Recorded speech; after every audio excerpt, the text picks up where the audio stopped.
여러분에게 참 선물 드리는 것을 제가 깜빡했습니다. 여러분 뒤에 보시면 여기 이쁜 상자가 있습니다. 부활 소망.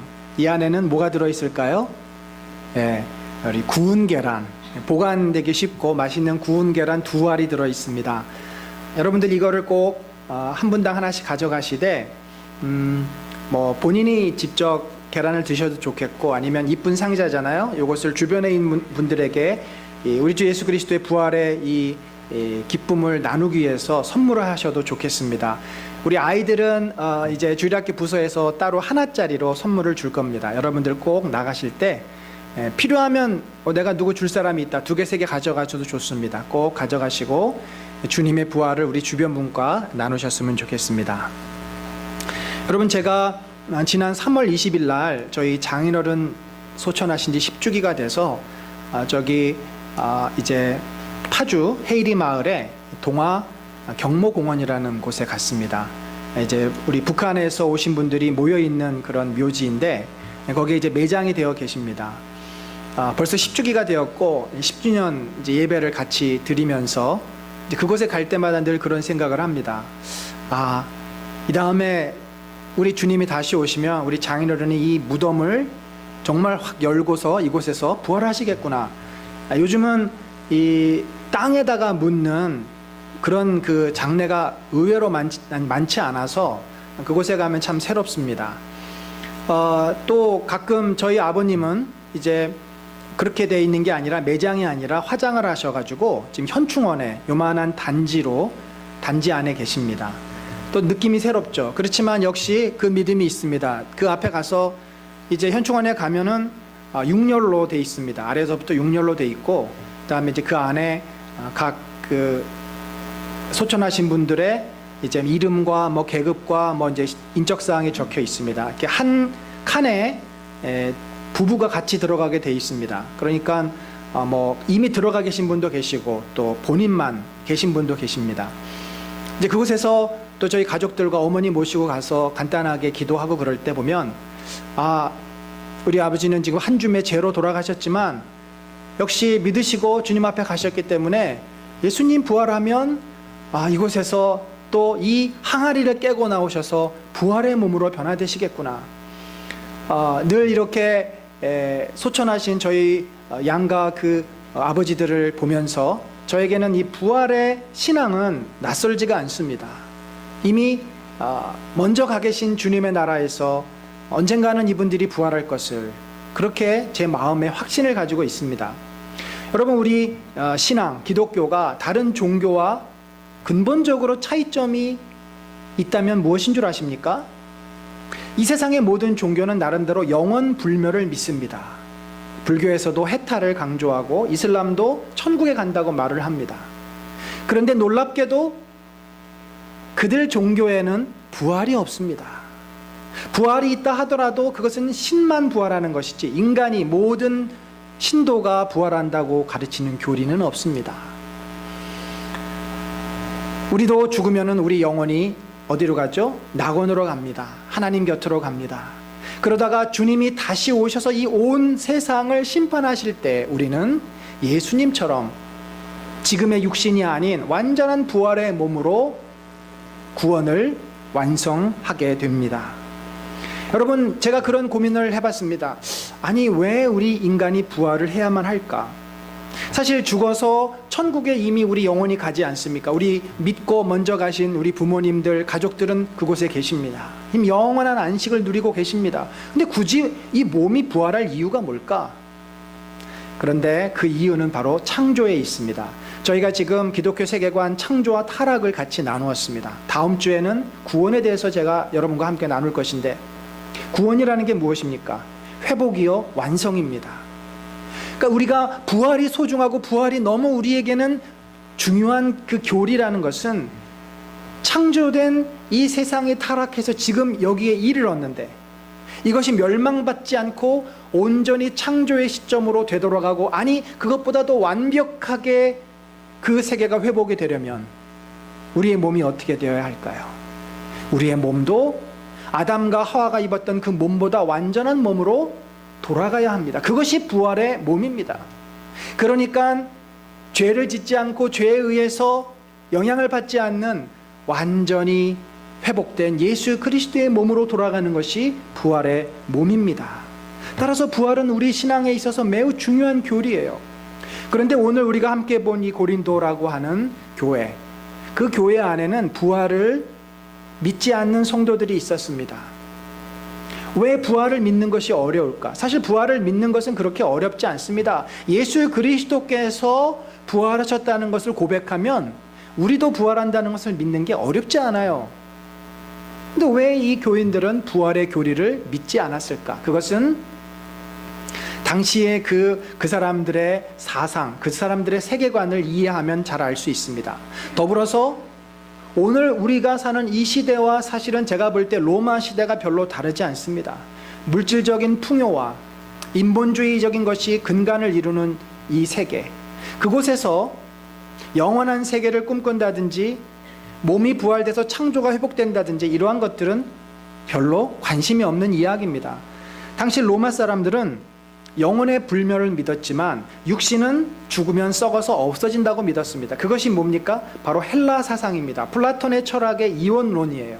플라톤은 인간의 몸이 바로 영혼을 가두어두는 감옥이다 이렇게 표현을 했습니다.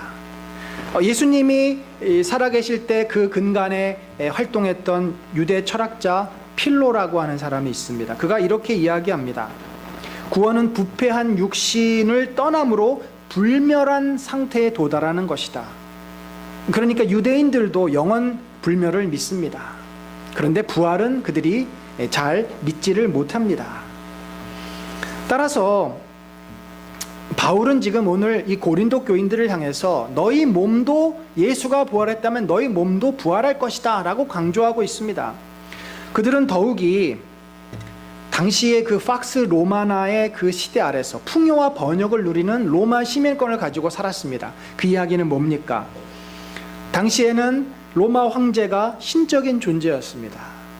온 세상을 통일하고 온 세상의 번영을 가져다주는 로마의 황제. 그래서 옥타비아누스 같은 황제는 자기 자신을 신으로 신격화시킵니다. 그래서 고린도라고 하는 도시에도 그 옥타비아누스를 섬기는 신전이 만들어졌습니다. 이 사진은 실제 현재 고린도 교회에 있는 이 옥타비아누스 신을, 그 황제를 신으로 섬기는 신전이에요. 많은 신을 섬기듯이 황제도 신 중에 한 반열에 올라간 것입니다. 그 신을 섬기면 번영과 풍요를 가져다 준다고 믿었습니다. 그러한 믿음으로 또 헬라 사상의 영향을 받은 고린도 사람들은 너희 몸도 부활할 것이다, 우리가 돌아갈 영원한 천국을 소망하며 살아라, 이런 이야기가 마음에 와닿지 않았습니다. 여러분, 오늘날 우리들의 삶이 어떻습니까? 우리 한국 사람들이 무엇을 가장 소망을 가지고 무엇을 소중하게 생각합니까? 바로 이 땅의 삶을 우리들은 너무나도 소중하게 생각합니다. 이 땅에서 잘 먹고 잘 살고 번영을 누리고 그것이 삶의 가장 큰 행복이고 가치고, 그러니까 사람들에게 영혼을 얘기한다든지 몸의 부활을 얘기하는 것은 넌센스처럼 들립니다. 어찌 보면 그 당시나 지금이나 사람들은 바뀌지 않았습니다. 똑같습니다. 그 가운데 바울은 그 시대 사람들에게도 말을 했지만 역시 오늘 우리들에게도 이 말씀을 주고 있습니다. 바울이 부활을 주장하는 데는 근거가 있습니다. 두 가지의 근거를 제시합니다. 하나는 자기가 직접 경험한 경험을 가지고 주장합니다. 자, 4절, 5절, 6절에 보면 이렇게 돼 있어요. 예수님께서는 장사 지낸 바 되었다가 성경대로 사흘 만에 다시 살아나셨다. 그리고 게바와 또 12제자와 500의 형제에게 보이셨다. 자, 여러분, 이 많은 사람 가운데 이것이 거짓말이었다고 가정해 봅시다. 그런데 어느 한 사람이라도 이 거짓말에 대해서 양심 선언을 하면은 이 거짓은 다 들통이 나게 되어 있습니다. 그런데 이게 지금 몇천 년이 흐르지 않았습니까? 예수 그리스도께서 부활하셨다는 사실이 2000년이 흘렀습니다. 그런데 믿는 자들은 적어도 이것이 거짓이라고, 내가 안 믿어진다 이렇게 말하는 사람은 있어도 내가 믿었는데 나중에 알고 보니까 거짓이다 라고 말하는 사람은 없습니다. 오히려 많은 사람들이 예수의 부활이 가짜라는 것을, 거짓이라는 것을 증명하러 들어갔다가 결국은 믿게 되는 예들을 많이 봅니다. 초대교회 사도들이 어떻게 해서 목숨을 걸고 복음을 전했습니까? 그것은 자기들이 저렇게 보았기 때문입니다. 여러분, 아무리 내가 불확실해도 내가 눈으로 본 것은 우리는 확신을 갖지 않습니까? 제자들은 봤어요. 예수님께서 살아나셔서 오셨어요. 그분과 같이 식사를 했습니다. 그렇기 때문에 제자들은 자기들이 증인이다, 내가 보고 들은 것을 전하지 않을 수 없다. 아무리 유대인들이 위협하고 협박하고 감옥에 가두어 놔도 그들은 너희가 죽인 예수 그리스도께서 부활하셨다, 하나님이 그를 주로 세우셨다, 너희가 그분을 믿지 않으면 이제 멸망을 받을 것이다 라고 그들이 초대교회에 복음을 전했고, 그 복음을 들은 자들이 초대 공동체를 세운 것입니다. 여러분, 예수 그리스도는 저에게도 나타나셨습니다. 물론 사도 바울이 다메섹 도상에서 만났던 것처럼 그런 어떤 극적인 사건으로 제가 만난 것은 아니지만, 제가 어린 시절부터 예수를 믿으면서 믿음을 가지면서 저에게는 그 예수 그리스도라고 하는 존재는 막연하고 추상적이고 그저 어떤 하나의 개념과도 같은 그런 존재가 아니십니다. 제 마음에 살아서 역사하는 어떤 에너지고 힘이고, 그리고 예수님이 나와 함께 한다는 것을 제 머리뿐만 아니라 제 마음이, 제 삶이 경험을 합니다. 기도 가운데 주님의 임재를 경험하고, 기도 속에서 주께서 말씀하여 주시고, 말씀을 묵상하는 가운데 말씀 속에서 친히 저에게 주의 뜻을 보여주시고, 사사건건 삶의 현장 속에서 주님의 흔적을 발견합니다. 부활하신 주님은 제 인생 가운데도, 아니 여러분의 인생 가운데도 이미 찾아오셨고 역사하셨고 우리에게도 그 모습을 나타나셨습니다. 그래서 우리가 이 예수 그리스도를 믿는 거 아니겠습니까? 그래서 우리가 그 예수 그리스도를 믿고 저 선교 오지 현장까지 가는 거 아니겠습니까? 이것이 진실이기 때문에, 이것이 진리이기 때문에, 이분을 믿지 않으면 우리가 영원히 살 수 없기 때문에. 바울은 두 번째로 논리적인 증명을 합니다. 그것은 바로 연역법적인 증명입니다. 연역법은 무엇입니까? 일반적인 원리에서 개별적인 원리가 나오는 거죠.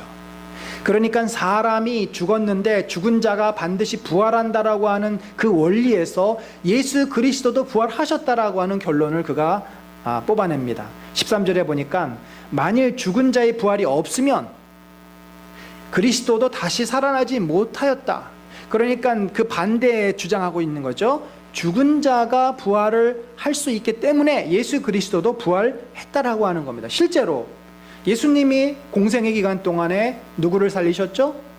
야이로의 딸을 살리셨습니다. 나인성 과부의 아들을 살리셨어요. 나사로, 마르다와 마리아의 그 오빠 나사로를 눈물을 흘리시며 안타까우시며 나사로야 나오너라 하면서 그를 살리셨습니다. 부활은 불가능한 일이 아닙니다. 천지를 창조하신 만군의 하나님께서 부활은 불가능한 일이 아닙니다. 하나님의 능력은 어둠과 죽음을 지배하는 사탄을 다스릴 수 있습니다. 그래서 성경은 분명히 말합니다. 예수 그리스도께서 부활하신 것은 하나님의 큰 능력으로 된 것이다. 하나님께서 친히 예수 그리스도를 저 어둠의 권세, 게헨나, 지옥에 떨어져 있는 예수 그리스도를 다시 살아나게 하셨다라고 고백합니다. 바울은 우리가 바로 그 증인이다, 다시 살아나신 예수 그리스도를 보았고 우리가 이제 너희에게 전한다라고 말을 합니다. 만약 예수 그리스도께서 살아나신 것이 아니라면, 부활하신 것이 아니라면 우리가 너희에게 전한 모든 이 복음의 진리들이 다 거짓말이 된다. 너희가 믿고 있는 것, 너희가 지금 구원을 받은 것도 다 사기다. 그리고 우리는 위증자들이 된다. 하나도 진실된 것이 없어진다. 그리스도께서 살아나시지 않았는데 우리가 전하는 모든 것이 무슨 소용과 무슨 의미가 있겠느냐. 바울은 그렇게 얘기합니다. 만약에 예수 그리스도께서 살아나시지 않았다면 어찌 너희들과 나의 죄가 용서받을 수 있겠느냐. 예수는 그저 죽은 것으로 끝났을 터인데 누가 우리를 그 죽음에서 다시 구원할 수 있었겠느냐. 우리는 아마도 예수가 부활하지 않았다면 이 세상에서 가장 어리석은 자요, 가장 불쌍한 자요, 가장 멍청한 자들일 것이다. 우리는 다 망한 것이다 라고 말을 합니다. 그렇지 않겠어요? 정말 여러분, 인간이 죽으면 먼지로 돌아가고 아무것도 남는 것이 없습니다. 그냥 무로 돌아가는 거예요. 그럼 우리가 나에게 주어진 이 인생이라는 시간 동안 어떻게 살아야 합니까? 착하게 살아야 할까요? 나를 위해서 살아야 할까요? 우리가 굳이 착하게 살 이유가 없습니다. 윤리 지킬 필요가 없습니다. 어차피 모든 것은 다 사라지고 마는데, 그저 내가 살아있는 동안 내가 나를 위해서 어떻게든지 사는 게 중요한 거죠. 바로 믿음이 없는 자, 영혼에 대한 믿음이 없는 자는 그렇게 살고 있습니다. 그래서 그분들 옆에는 절대 윤리니 선이니 이런 것이 존재하지 않습니다. 그러나 여러분, 예수 그리스도는 죽음의 권세를 깨고 부활하셨습니다. 그리고 지금도 살아계십니다. 그래서 우리의 삶이 소중한 것이고 우리가 예수 그리스도를 믿는 믿음 안에서 살아야 합니다. 왜냐하면 이 땅의 삶과 죽은 이후의 삶은 분리된 것이 아니라 계속 이어져 있기 때문이죠. 예수님이 부활하셨기 때문에 우리에게는 어떤 축복이 주어졌을까요? 바로 예수님이 부활하셨기 때문에 우리도 예수님처럼 부활이 된다라고 성경은 가르칩니다. 그 얘기는 우리가 지금은 우리의 연약함 때문에 늘 넘어지고 힘들어합니다. 여러분, 우리가 다들 놀고 싶고 쉬고 싶고 정말 로또라도 당첨이 되고 부모가 물려준 재산이 있으면 그거 가지고 평생 편안하게 살고 싶지, 누가 일하고 누가 고생하며 살기를 원합니까? 우리 육신에 가지고 있는 무거운 짐들이 있습니다. 우리 안에 내 이 욕망을 채우고 싶은 욕구들이 있습니다. 이것에 의해서 인간은 늘 힘들어하고 좌절하고 낙심합니다. 그런데 예수님이 부활하셨다는 그 말씀 따라 우리도 부활하게 되면 그 얘기는 뭐예요? 이 모든 죄의 짐, 모든 연약함과 모든 불완전한 것들이 이제는 다 사라지고 우리가 완전의 자리로 나갈 수 있다는 말씀인 것이죠. 예수님은 친히 그렇게 우리의 본이 되셨습니다. 부활의 첫 열매가 되셨다. 잠자는 자들의 첫 열매가 되셨다. 이 첫 열매가 가지고 있는 유대인들의 그 미닝이 있습니다. 구약은요, 놀랍게 예수 그리스도가 오심과 예수 그리스도의 사역을 다 미리 보여주는 예표적인 기능을 하거나 아니면 예언을 하는 기능이 있습니다. 여러분, 우리가 잘 아는 제사제도도 결국은 누구를 향하고 있습니까? 속죄제, 속건제, 화목제, 번제, 소제 다 누구를 향하고 있습니까? 예수 그리스도의 제자를 향하고 있습니다. 절기, 유월절, 또 7.7절, 장막절 다 무엇을 향하고 있습니까? 구원과 관련된 절기들입니다. 그 가운데 이 첫 열매는 초실절과 관계가 있습니다. 초실절은 유대인들이 첫 번째 보리 수확을 했을 때 그 보리의 이삭을 베어서 성전에 가지고 가 하나님께 제사 드리는 절기입니다. 그런데 이 보리를 언제 추수하는가? 바로 4월쯤에 추수를 합니다. 4월은 유대인의 달력으로 이 1월에 해당됩니다. 그들은 유대인들의 달력, 하나님께서 출애굽할 때 그 날을 이제 첫 번째 달로 해라. 이제 그것이 신약에 와서는 니산월이라고 합니다. 첫 달 니산월 14일 날 14일에 유대인들은 유월절을 지킵니다. 구원받은 것을 기념합니다. 그리고 일주일 동안 무교병을 먹습니다. 누룩이 들어가지 않는 떡을 먹으면서 이제 무교절로 지킵니다. 그 무교절 사이에 안식일이 오지 않겠습니까? 그 온 안식일 날 다음 날이 바로 초실절이에요. 그런데 예수님께서 돌아가시는 날이 언제죠? 자, 6월절을 지켰습니다. 그날이 바로 목요일 저녁부터 금요일 해지기 전까지. 그러니까 예수님이 십자가에 돌아가신 때가 금요일 오후 3시예요. 그러니까 6월절 날 예수님이 6월절 만찬을 드시고 제자들과 함께 밤새 고초당하시고 오후에 돌아가신 거예요.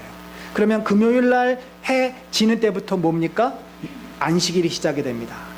그래서 안식일이 그 다음 토요일 오후까지 되고 안식이 지난 다음 날이 바로 초실절이에요. 그런데 그날 예수님이 어떻게 하셨어요? 오늘의 주일날 부활하신 것입니다. 그러니까 초실절 날 예수님이 부활하셨어요. 부활의 첫 열매가 되셨습니다.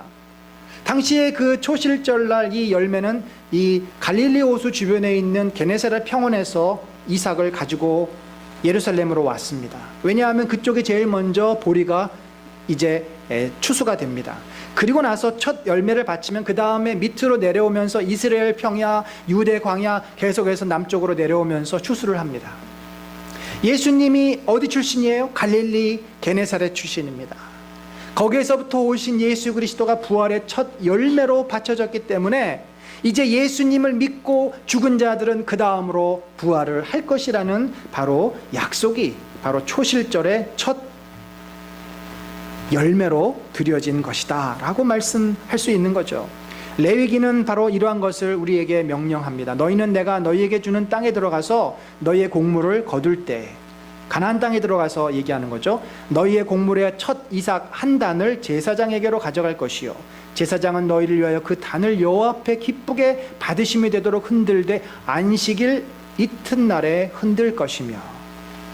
자, 여러분, 예수 그리스도는 우리 가운데 부활하셨고 첫 열매가 되셨습니다. 그리고 나서 부활하시고 승천하신 다음에 무엇을 하고 계실까요? 아마도 바울은 이 고린도 교인들이 질문하는 것을 대답합니다. 좋습니다. 그러면 예수님이 부활하셨다면 그리고 나서 지금 뭐 하고 계시는 겁니까? 23절, 24절에 이렇게 말을 합니다. 각각 자기 차례대로 되리니 그 부활의 순서를 내가 알려주겠다. 먼저는 첫 열매인 그리스도요. 예수님께서 첫 열매로 먼저 부활하셨다. 그리고 나서는 그가 강림하실 때, 언제입니까? 이 온 우주 만물을 심판하시고 죄인과 악인을 나누시고 다시 이제 세상을 통치하실 때, 재림하실 때, 그때 그리스도에게 속한 자요, 믿는 자들이 무덤을 열고 부활할 것이라는 거죠. 그 후에는 모든 것이 완성되는 마지막이다. 그때 그는, 예수 그리스도는 모든 통치, 모든 권세와 능력을 멸하시고 사탄의 모든 세력을 멸하시고 나라라고 하는 것은 통치권입니다. 그 하나님 나라를 완성시키셔서 아버지 하나님께 바칠 것이다. 그 예수 그리스도께서 모든 원수를 그 발 아래 둘 때까지, 이때가 언제예요? 그러니까 마지막 때까지, 앞에 24절을 받는 말이죠. 모든 통치와 권세와 능력을 멸하실 때까지 예수님이 뭐 하세요? 반드시 왕노릇 하신다. 이 왕노릇 하신다는 말은 영어 성경에 이제 reign으로 되어 있기도 하고, 원래 이 하나님 나라가 kingdom of God 아닙니까? kingdom이라는 것으로 표현됩니다. 이 단어가 왕노릇 한다는 것이 그 킹덤을 다스린다는 뜻입니다. 바실레이아가 킹덤이고 바실레우가 이제 동사예요. 왕노릇 하신다. 그러니까 그때까지 예수님 뭐 하시냐면 하나님 나라를 통치하고 다스리신다. 여러분, 그 말이 무슨 말입니까? 바로 예수님은 부활하셔서 쉬고 계시지 않습니다. 내가 다시 너희들에게 올 때까지 포도에서 난 열매를 내가 먹지 않을 것이다. 또 이 유월절 만찬을 내가 그때까지 다시 하지 않을 것이다. 예수님이 다시 오셔서 어린 양 잔치를 할 때까지 예수님은 쉬고 놀고 계시는 것이 아닙니다. 교회를 세우시고 성도를 부르시고 악을 다스리시고 우리를 보호하시고 인도하시고 지키신다는 거죠. 여러분, 우리가 어떻게 예수를 믿게 됐습니까? 하나님께서 우리를 부르셨습니다. 우리가 예수를 믿었을 때 성령께서 우리의 마음에 감동을 주셨습니다. 하나님이 살아계시구나. 내가 죄인이구나. 내가 예수를 믿으면 구원을 받을 수 있구나. 그리고 우리가 구원의 자리로 들어왔고 교회에 나오기 시작했습니다. 그런데 우리는 여전히 뭡니까? 죄인입니다. 우리의 마음이 세상에 있습니다. 내 마음대로 살고 싶어 합니다. 그 죄인된 삶을 지금 누가 이끌고 있고 누가 인도하고 있습니까? 우리 주 예수 그리스도께서 저와 여러분을 지키시고 그 악한 사탄의 유혹과 시험에서 지키시고 우리를 믿음의 자리로 이끌고 가고 계십니다. 때로는 우리가 마음이 약해서 흔들거리고 믿음에서 떨어지기도 합니다. 그러나 주님은 또 우리를 이렇게 세우셔서 우리를 이끌고 계십니다. 주님은 성도들을 지키시고 보호하시고 누구를 통해서? 성령을 통해서 교회를 보존하십니다. 교회를 세우십니다. 하나님 나라를 이 땅에 세워가십니다. 여러분, 저는 오늘 우리가 이 부활절을 맞이해서 매우 중요한 사실 하나를 마음에 새기기를 원합니다. 그것은 뭐냐면 우리가 성도로서 온전한 믿음으로 살기 위해서는 이 부활의 주님을 만나야 한다는 것이죠. 여러분과 제가 부활의 주님을 만나서 부활하신 주님을 경험하고 그분의 은혜 아래 머무를 때 우리의 신앙은 세상을 이기는 신앙으로 바뀌어집니다. 제자들이 언제 교만하고 세상의 권세를 탐하고 선생님을 배신하는 배신자의 삶에서 자기 자신을 완전히 들이며 예수 그리스도를 전하는 참된 사도로 변화되었습니까? 부활 이전입니까? 부활 이후입니까? 예수님이 부활하시기 전에 그들은 정말 아무것도 아니었습니다. 배신자들이었고 그들은 자기밖에 모르는 죄인들이었습니다. 그런데 부활하신 주님을 만나고, 바요나 시몬아, 내가 나를 사랑하느냐? 내가 나를 사랑한다면 내 양을 먹이라, 내 양을 치라. 그 사명을 받고, 그래서 순종하는 마음으로 열심히 기도했을 때, 열심히 오순절 나를 사모하며 기도했을 때 성령께서 그들에게 역사하시고 그들이 부활하신 주님을 만난 자로서 믿음의 삶을, 사도의 삶을 감당하게 되지 않습니까? 저는 동일한 역사가 우리에게 일어난다고 믿습니다. 우리가 부활의 주님을 만나기를 사모하는 마음이 있고, 우리가 부활의 주님을 기다리면 주님이 여러분 가운데 역사하십니다. 저는 이미 고백했습니다. 그 주님을 만났습니다. 그 주님과 동행합니다. 그래서 제 삶이 늘 주의 은혜 가운데 머물러 있기를 소망하고 있고, 또 그러기를 또 제가 애쓰고 있습니다. 이 믿음이 우리 모두에게 임하기를 간절히 바랍니다. 엠마오로 가는 두 제자, 부활하신 주님을 만났습니다. 그런데 그들이 주님을 알아봤습니까? 몰라봤어요. 예수님을 눈앞에 보고도 몰라봤습니다. 근데 언제 그들이 예수님께서 부활하신 주님임을 깨달았습니까? 우리 누가복음에 보니까 그들과 함께 음식 잡수실 때 떡을 가지사 축사하시고 떼어 그들에게 주시니, 마치 최후의 만찬 때 떡을 나눠주듯이 내 살과 내 피를 너희가 먹고 마셔라. 그들의 눈이 떠져서, 이게 영적인 눈이 열린 거예요. 눈이 밝아져서, 그냥 눈이 아니라 마음의 눈이 열린 거죠. 그인 줄 알아보더니 예수는 그들에게 보이지 아니하시는지라. 그들이 뭐라 그랬습니까? 그들이 서로 말하되, 길에서 우리에게 말씀하시고 우리에게 성경을 풀어주실 때 우리 속에서 마음이 뜨겁지 아니하더냐.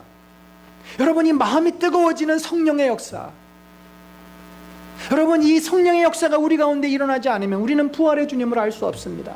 우리가 부활의 주님을 만나지 않으면 우리의 신앙은 습관화되고 형식적이고 메마르고 종교적인 삶에 머무를 수밖에 없습니다. 저는 이것이 너무 중요하다고 생각합니다. 우리가 이 로마 시대와 같은 이 시대, 겉으로는 아무것도 아닌 것 같지만 속으로 들어가면 들어갈수록 얼마나 썩고 부패해 있는지 냄새가 진동하는 이 시대, 눈에 보이는 것이 소중하고 물질과 번영만 추구하는 이 시대, 우리가 부활하신 주님을 만나지 않으면, 여러분, 내가 믿는 믿음은 굉장히 관념적이고 막연한 믿음입니다. 내가 천국을 사모한다고요? 영원한 생명을 사모한다고요? 그 사모함은 참으로 미미합니다.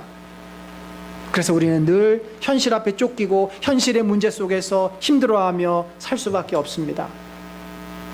그러나 우리가 부활하신 주님 만나기 위해서 내 마음을 열고 기도하고, 성령께서 우리 안에 들어오셔서 내 마음이 뜨거워지면 우리의 눈이 열립니다. 영적인 눈이 열립니다. 말씀이 새로워 보입니다.